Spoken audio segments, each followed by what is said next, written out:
미국의 고속도로는 도시 한가운데를 통과합니다. 고속도로는 보통 시 외곽을 지나거나 우회하는 게 일반적이지만 미국은 다릅니다. 그냥 도심을 가로질러 갑니다. 때문에 시 외곽에 사는 사람들은 고속도로를 운전해 출퇴근을 하고 점심시간에 식사하러 가면서도 고속도로를 타는 일이 흔하죠. 미국의 이 독특한 풍경이 서울에서도 가능할까요? 아마도 대기오염과 소음민원에 막혀 건설 논의 자체가 어려울 것입니다. 시내에 도로가 지나갈 토지를 확보하는 것도 불가능하고요. 그러나 미국은 이 어려운 일을 해냈습니다. 미국이 도시 속 고속도로 건설을 밀어붙일 수 있었던 데에는 다분히 정치적이고 문화적인 배경이 있었습니다. 그들은 어떻게 그리고 무엇 때문에 도시를 꿰뚫는 고속도로를 만들어냈을까요? 미국은 이동수단의 대부분을 자동차에 의존하는 나라입니다. 대중교통으로 통근을 하는 인구가 4% 남짓인 반면 70%의 사람들은 직접 차를 몰고 출근합니다. 외식을 하거나 식료품을 사고 여행을 다니는 일들은 모두 운전을 통해 이루어지죠. 차 없이 미국에서 산다는 것은 상상하기 힘든 일입니다. 오늘날 인구 대비로 따지면 무려 80%의 사람들이 차를 소유하고 있지만 자동차가 삶의 필수품으로 자리 잡게 된 것은 하나의 도로 건설 프로젝트에서 시작되었습니다. 1956년 아이젠하워 대통령은 경제발전의 원동력으로 삼는다는 취지 아래 연방지원 고속도로법을 통과시킵니다.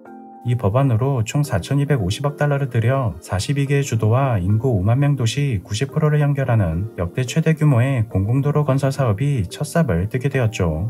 1970년대까지 7만 7천 킬로미터의 고속도로가 건설되었고 가장 긴 구간은 보스턴에서 시애틀까지 4,860킬로미터에 달했습니다. 많은 시민들이 고속도로를 이용하게 되면서 차량 판매는 급증하였고 지금의 자동차와 함께하는 미국인의 일상이 생겨나게 되었습니다. 그런데 연방정부는 교통의 흐름을 최적화하여 도시들을 효과적으로 연결하겠다는 목적으로 고속도로가 도시 가운데를 통과하도록 설계했는데요. 당시에는 도로에 차량이 많지 않아 시내에서 고속도로로 합류하는 길이 막힐 일이 없었기 때문에 이 계획은 사람들에게 의문을 남겼습니다.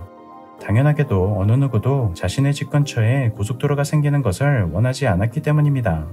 각 시 정부와 시민들은 연방의 정책에 반발했고 부유한 백인 커뮤니티를 중심으로 영향력을 행사하여 주요 건설 프로젝트를 취소시키기에 이르게 되었죠.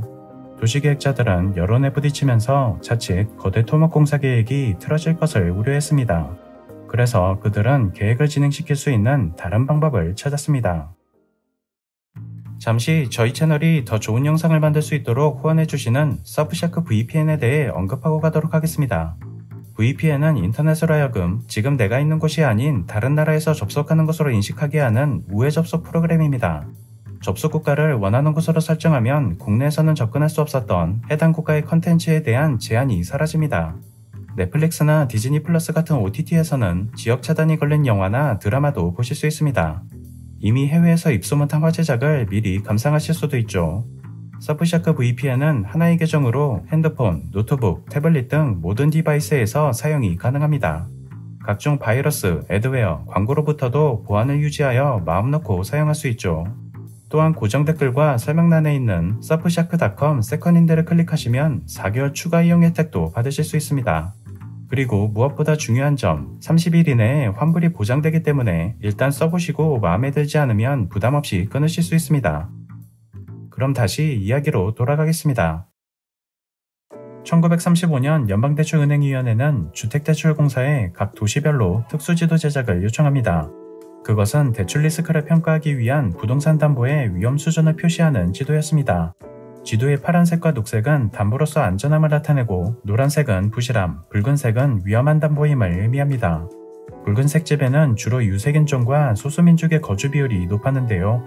은행들은 이 주택들을 위험군으로 간주하여 대출 대상에서 제외하였습니다.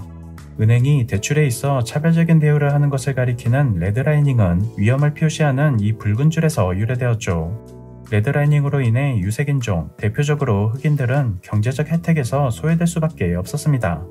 하지만 이들은 대출에서만 불이익을 받은 것은 아니었습니다. 도시계획자들이 백인들의 집을 피해 이 붉은색 집들 위에 고속도로를 놓기로 결정한 것이었죠. 그들은 이 주택들이 저렴하고 낡았기 때문에 불도저로 밀어버리기에 가장 적합한 지역이라는 핑계를 댈 수 있었습니다. 그런데 정부의 급진적인 계획은 단순히 경제적인 이유에서만은 아니었습니다. 미국은 오랫동안 인종분리주의가 합법인 나라였습니다. 하지만 고속도로 건설이 시작될 무렵인 1950년대 중반엔 유색인종의 시민권운동이 기세를 얻어가고 있었는데요. 1955년엔 버스 좌석을 양보하지 않아 체포되어 전국적인 차별반대 운동을 불러일으킨 로자 파크스 사건이 일어났습니다. 법률은 이제 예전과 같은 노골적인 차별을 금지하기 시작했습니다. 이런 사회적 변화에 불안해하던 일부 기득권 백인들에게 고속도로 건설은 꽤 괜찮은 해결책으로 보였습니다. 다차선 도로와 콘크리트 벽, 거대한 고가도로는 흑인 지역을 분리하고 고립시킬 수 있는 물리적인 방벽으로 이용할 수 있을 것이라고 생각했죠. 흑인 주택들을 밀어내고 모두 이주시킬 수 있다면 더할 나위 없이 좋았습니다. 그리하여 일부 백인 커뮤니티와 도시계획자들은 의도적으로 유색인종 지역을 관통하는 도로 경로를 만들어냅니다. 그리고 거의 전국적으로 붉은색 지도 위에 고속도로가 깔리기 시작합니다. 마이애미의 95번 도로, 세인트폴의 94번 도로, 시러큐스의 81번 도로, 털사의 244번 고속도로 모두 흑인 거주 지역의 중심을 통과했고 주택들은 완전히 파괴되었습니다. 블랙월 스트리트로 불리며 경제적으로 성공한 흑인 중산층의 동네마저 쓸려나갔죠.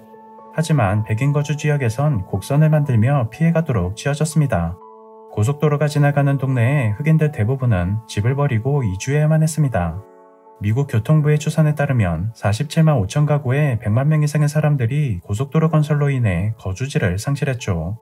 한때 거대하고 활기찼던 역사적인 지역들은 철거되었고 흑인들의 경제적, 문화적 중심지들은 도로와 주차장으로 바뀌었습니다. 막대한 금액의 피해를 입었지만 제대로 된 보상은 이루어지지 않았습니다. 강제 수용이라는 이름으로 집에서 쫓겨나다시피 한 사람들은 빈곤한 지역에 모여들었고 이는 도시의 과밀화와 범죄 증가로 이어졌죠. 남은 이들에겐 지역의 쇠퇴화로 인한 경제적 어려움이 기다리고 있었습니다. 다른 블럭과의 연결도로가 가로막히자 흑인 지역은 막다른 길이 되었고 차량이 지나다니지 않으면서 상업적으로 고립되어 버렸습니다. 교회와 공원, 상점들까지 사라지면서 일자리는 줄어들었고 경제는 침체되었습니다. 자연히 부동산 가격은 폭락했죠. 몇십 년이 흐를 동안 동네에 구멍가게 하나조차 생기지 않는 것을 지켜봐야 했던 사람들은 고속도로를 베를린 장벽이라고 불렀습니다. 이런 현상은 여러 지역에서 반복되면서 도시는 빈 동네와 파괴적인 고속도로로 덮여갔습니다. 하지만 삶의 터전을 파괴하는 정책은 황폐한 지역의 열악한 환경을 개선한다는 정당성을 주장하며 계속되었죠. 미국의 인종분리 정책은 사라졌지만 미국 전역에 뻗어있는 고속도로 장벽은 오늘날에도 여전히 백인과 흑인 동네를 분리하고 있습니다. 유색인종들에게 1956년의 고속도로 프로젝트는 인종주의의 상징으로 남아있습니다.